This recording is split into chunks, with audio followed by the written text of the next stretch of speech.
لا إله إلا الله لا إله إلا الله لا إله إلا Get one of these. I got a question for you guys. Come on, you're answering your real questions. Yeah, read the back of that. You think God's a man.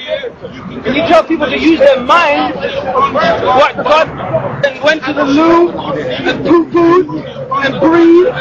That's God. Well, it's God, a white man as well. That's brilliant. White men are devils, but you're God's a white man. Bismillah, alhamdulillah, assalamu alaikum, peace be unto you. Welcome to another episode on The Deen Show. We're here every week, same time, same channel, broadcasting live from Chicago. So for those of you that don't catch us here at the local cable station at Can TV, you can view all of our shows at thedeenshow.com. Now, today's guest, when we come back, you can see his story on how he accepted Islam. Imam Qasim, who went from being a Baptist Christian to the Nation of Islam to Islam, which simply means surrender and submission to the creator of the heavens and the earth. Summed up with one word, Islam. Now, when we come back, we're going to be talking about his days with the Nation of Islam, because there's some people here who might be confused. Islam, Nation of Islam, what does it have to do with Islam? So we're going to try to educate the sincere, humble truth seekers out there. You don't want to go nowhere. We'll be right back. Allah, there's only one God and Muhammad is his messenger. Allah, la ilaha illallah. Allah, there's only one God and Jesus was his messenger. Allah, la ilaha illallah. I don't know why I did that. Maybe it's just to break the ice. In the name of Allah, the most compassionate, the most merciful, I testify and I bear witness that Allah alone is worthy of being worshipped, and that Muhammad ibn Abdullah, who lived 1,400 years ago in Arabia, he is the slave of Allah and his messenger, and he is the last messenger. Every Muslim believes that Muhammad is the last prophet. As for those people who say that another man is a prophet after Muhammad, like the black people, Nation of Islam, they call themselves, then there's no racism in Islam. The Prophet Muhammad, the real Prophet Muhammad, 1,400 years ago taught that there's no difference between the white man and the black man. There's no difference between the Arab and the non-Arab except in one thing. The one thing is the degree to which you worship your Lord, you fear him, and you obey him. Taqwa. That's the only difference between the people. Assalamu alaikum. Wa alaikum assalam wa rahmatullah. How you doing, Eddie? Good, alhamdulillah. Good. Imam Qasim, here on The Deen Show. Once again. Once again. We have a show that we did with you. Right. People can go to thedeenshow.com. It was labeled, and we were actually talking about your days of being a Christian, and then how you went to the Nation of Islam. So people can go to the website. It's under the section Americans who have accepted Islam, and they can see this two-part episode that we did. It's a very enlightening and interesting story. Now, today we want to talk about a little bit about your days with the Nation of Islam, because there's some confusion out there. People think that this is kind of the same thing because you have the name Islam, which is used alongside with the Nation of Islam. So let's start with what is this Nation of Islam? Let's start right there. What is this?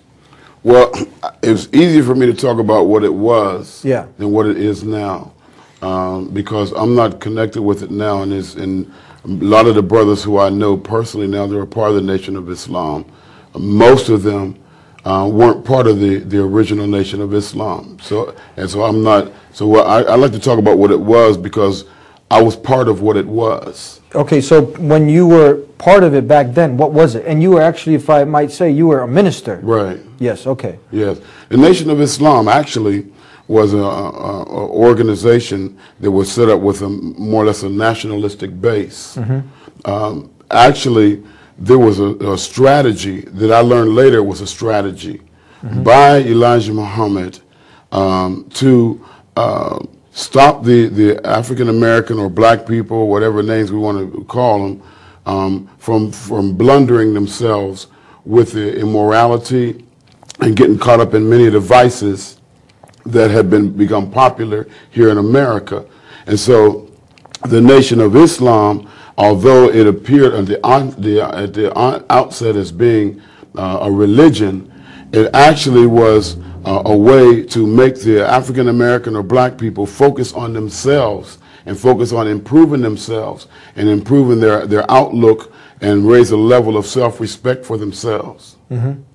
That's how it was started. So what were because now if we put it next to Islam, which is the Arabic word which means surrender and submission, devout obedience to the one God. Right. Now what are their core teachings? Can you tell us now, when you were introduced to this, what did you believe? Did you believe in a God? Do they believe in the last and final messenger? What was the creed, the crust? The focus was reverse psychology. Yeah. Because the African American or black people during that time, during the 50s, 60s, and so forth, even into the 70s, actually during that time of the creation of the original Nation of Islam, had been taught that the white race was superior. Yes. And then and that the white race had been guilty of many atrocities that are very well documented. And so Elijah Muhammad, his idea and his strategy was to make the black people focus on improving themselves. And so he used reverse psychology. So where we had been fed a complete diet of white supremacy, he began to feed a diet of angry and vindictive black people, a serious diet of black supremacy. So he kind of reversed that psychology, to make us focus on ourselves. So when we develop the morals that he was teaching us at that time, that we shouldn't smoke cigarettes, we shouldn't drink, we shouldn't use drugs, we shouldn't use profanity, we just stay clean and all of that, then he was teaching us that by doing that, we were actually doing the actual reverse of what the white slave masters wanted us to do. Because so we actually were cleaning up ourselves more or less as a grudge. We're cleaning up ourselves only out of spite. Said, no, you're not going to tell us, you're not going to feed us the drugs, you're not going to feed us the alcohol, you're not going to feed us profanity and X-rated movies, you're not going to feed that to us, because just to spite you, because that's what you want us to do, then we're going to stay away from all of that. And we were taught that was Islam. And so now, the language that began to echo across America of the white man being the devil was seemingly justified by the treatment that white people have been giving black people over the years. The slaves that were brought over to America were treated worse than any slaves in the history of slavery anywhere in the world.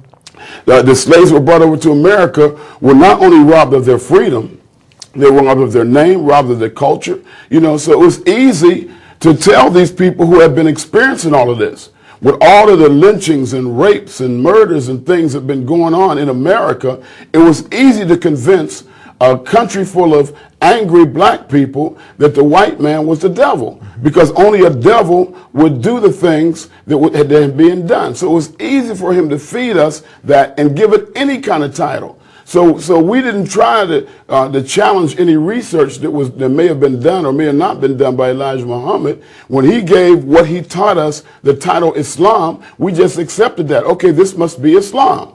That we're supposed to not drink and smoke because that's what the devil, who we believe in our mind was the white man, wanted us to do. We shouldn't drink and use drugs and alcohol and stay filthy and dirty. We shouldn't do that because that's what the devil who brought us here, the devil who took our names, the devil that took that's what he wanted us to do. So it was easy to convince these black people that this was Islam. He really could have given it any kind of title, and we would have accepted it anyway because we didn't want to trust anything white at that time. That's what was the climate of America at that time. So our intention here with this show is to really, because there are a lot of sincere men and women who are searching for the truth. Right. And there was a well-known popular rapper named Snoop Doggy Dogg. And he just had declared his conversion to the Nation of Islam. So for myself and many people who sit back and they see this, we see him going in the wrong direction. Okay. Because we know that messengers are sent throughout time. Right. These messengers never called people to worship themselves, to worship the sun, the moon. They all called people to worship the one God. They all called to the same message of surrender and submission to God alone and not His creation, right. which is in Arabic summed up with Islam. Now we have the last and final messenger who came, the Prophet right. Muhammad, peace be upon him. Right. But now when you look at this nation, what they call it, of Islam, and like I said, we don't want to upset nobody or hurt nobody's feeling. We want those sincere and humble people who might have fallen into this, just like you were a part of this.